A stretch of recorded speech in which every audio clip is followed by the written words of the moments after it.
Hello dear students, आज हम देखेंगे डेल्टा और ड्यूटी के बारे में। तो सबसे पहले स्टार्ट करते हैं हम डेल्टा। ठीक है, जो डेल्टा होता है total depth of water required by a crop for its full growth. ठीक है, क्रॉप को उसकी फुल ग्रोथ के लिए टोटल कितनी डेप्थ का आप पानी देंगे तो उसको हम बोलते हैं डेल्टा। ठीक है, जैसे कि आपको कोई क्रॉप है और आपने उसको 4 वाटरिंग दी और हर वाटरिंग में आपने 15 सेंटीमीटर, किसी वाटरिंग में आपने दिया होगा माना बात 10 सेंटीमीटर, किसी वाटरिंग में दिया होगा आपने 20 सेंटीमीटर और किसी वाटरिंग में दिया होगा आपने सपोज इसमें भी 15 सेंटीमीटर। तो टोटल डेप्थ की अगर हम बात करें तो 20 + 10 30 + 15 45 और 15 60। तो यहाँ पर जो डेल्टा आ जाएगा आपका वो आ जाएगा 60 सेंटीमीटर इस क्रॉप के लिए। तो ऐसे ही हर क्रॉप की रिक्वायरमेंट अलग अलग वाटर की होती है। तो पूरी जो टोटल डेप्थ आपने दी उसको हम बोलेंगे डेल्टा। या फिर इसकी दूसरी डेफिनेशन है total depth of water required by a crop in its entire base period. ठीक है, पूरे बेस पीरियड में आपने उस क्रॉप के लिए कितना पानी दिया तो उसकी डेप्थ को हम बोलते हैं डेल्टा। ठीक है, अब जो depth of water required every time आप जो डेप्थ देते हैं वो देते हैं 5 to 10 सेंटीमीटर और इंटरवल जो होता है 6 to 15 डेज। ठीक है, इतने अंतर पे आप पानी देते रहते हैं। 6 से 15 दिन के बाद पानी देंगे और लगभग 5 से 10 सेंटीमीटर तक आप पानी अप्लाई करते हैं क्रॉप पे। तो ये आपको भी ध्यान रखना है जो क्रॉप है और उनके डेल्टा की वैल्यू कितनी कितनी है, यूनिट है सेंटीमीटर में। जैसे शुगर केन और राइस के लिए जो वैल्यू है वो है 120 सेंटीमीटर। देखिए बहुत ज्यादा वैल्यू है और वैसे भी शुगर केन और राइस के लिए आपको बहुत ज्यादा पानी चाहिए। ठीक है, फ्रूट्स के लिए 60 सेंटीमीटर, वेजिटेबल्स के लिए 45 सेंटीमीटर, व्हीट के लिए 40 सेंटीमीटर और पीज मटर के लिए 15 सेंटीमीटर। ठीक है, उसके बाद नेक्स्ट देखते हैं हम ड्यूटी। ड्यूटी क्या है? Area irrigated in hectare by 1 cumec.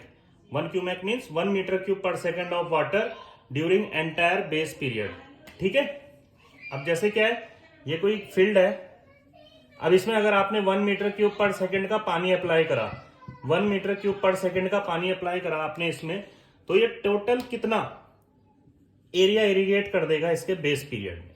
ठीक है, तो उसी को हम बोलते हैं ड्यूटी।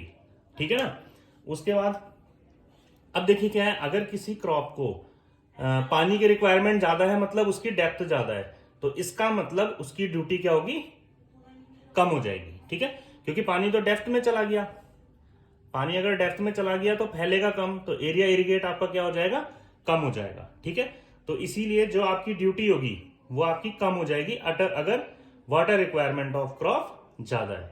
और वाटर रिक्वायरमेंट ऑफ क्रॉप कम है तो मतलब पानी कम डेप्थ तक जाएगा, फैलेगा ज्यादा फील्ड में, तो मतलब आपकी ड्यूटी ज्यादा हो जाएगी। ठीक है, अब जो क्रॉप है उसकी ड्यूटी देखते हैं हम।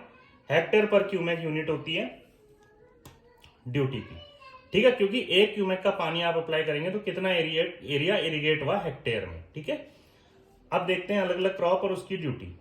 जैसे शुगर केन है, शुगर केन के लिए ड्यूटी की वैल्यू है 730 हेक्टेयर पर क्यूमेक।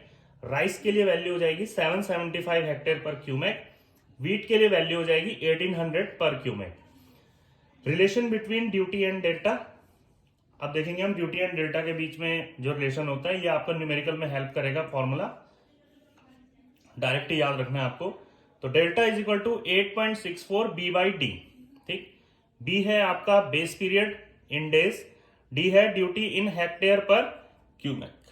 ठीक है, और याद रखना जब आप डेज में रखेंगे, हेक्टेयर पर क्यूमेक में रखेंगे, ये मीटर में है। ठीक है, अगर इसको सेंटीमीटर में करेंगे तो कोई भी चेंज नहीं है। सेंटीमीटर में जो वैल्यू आएगी इस पे 100 से मल्टीप्लाई कर देंगे तो 864 B/D। तो आपको ये ध्यान रखना है पूछा किसमें है, मीटर में पूछा है सेंटीमीटर में पूछा है। ठीक है, तो अगर आपको इसका डेरिवेशन चाहिए होगा वो हम नेक्स्ट वीडियो में कर लेंगे। ठीक है, और उसके बाद नेक्स्ट वीडियो में हम जो ड्यूटी को आपके फैक्टर्स जो अफेक्टिंग करते हैं उसका एक अलग से वीडियो डालेंगे। ठीक है, थैंक यू डियर स्टूडेंट्स। इसमें आपको कोई भी डाउट्स हो तो आप कमेंट सेक्शन में पूछ सकते हैं और चैनल को लाइक एंड सब्सक्राइब करिए।